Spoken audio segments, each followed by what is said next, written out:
In this video, I just want to show you a little bit about the d7x Registry Search and why you might want to use that as opposed to trying to search through Regedit.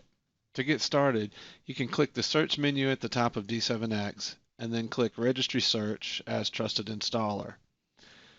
You can also run the search by right-clicking on a file, going to your extensions, if they're installed, if you have that configured, and going to Search Registry.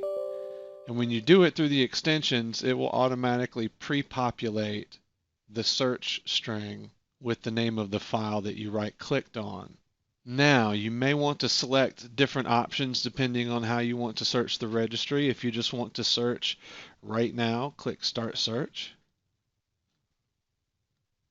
One thing that you can do while the search is running as you're looking at the results, you can go ahead and click on something and right click, and you'll notice that you have a number of options here.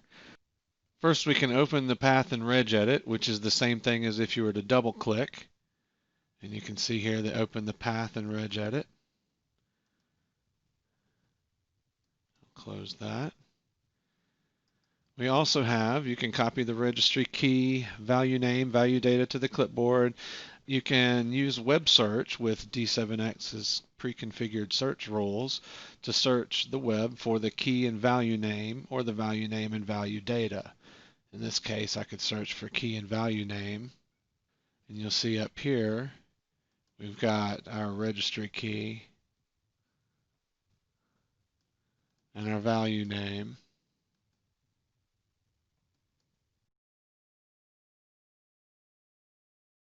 Okay, and now our scan is complete. And you'll see at the bottom, this is also a little bit new. We've got search completed. It tells you how many items we've found. With our scan complete, you notice that we have checkboxes here.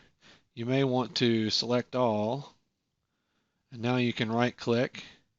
And we do have two delete options. You can delete just the highlighted item. You can delete everything that you've put a checkbox with. So we can, if I just wanted to delete this highlighted item here, I'll get a confirmation box, and you'll see we get a prompt telling us if the delete was successful or not, and the item is removed from the list.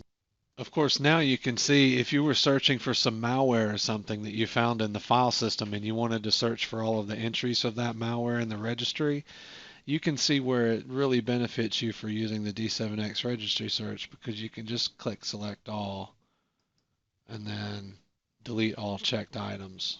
I'm not going to do that, however, because these items are installed by d7x for the most part. In fact, this item right here is the very search command that enables the registry search. Don't forget you have other options up here. We can go to, say, HKey local machine and select a specific node, just software, just system. Because we're running under trusted installer, we should be able to select SAM and security as well and search those without any troubles. I hope this video has been of some help to you. Thanks for watching.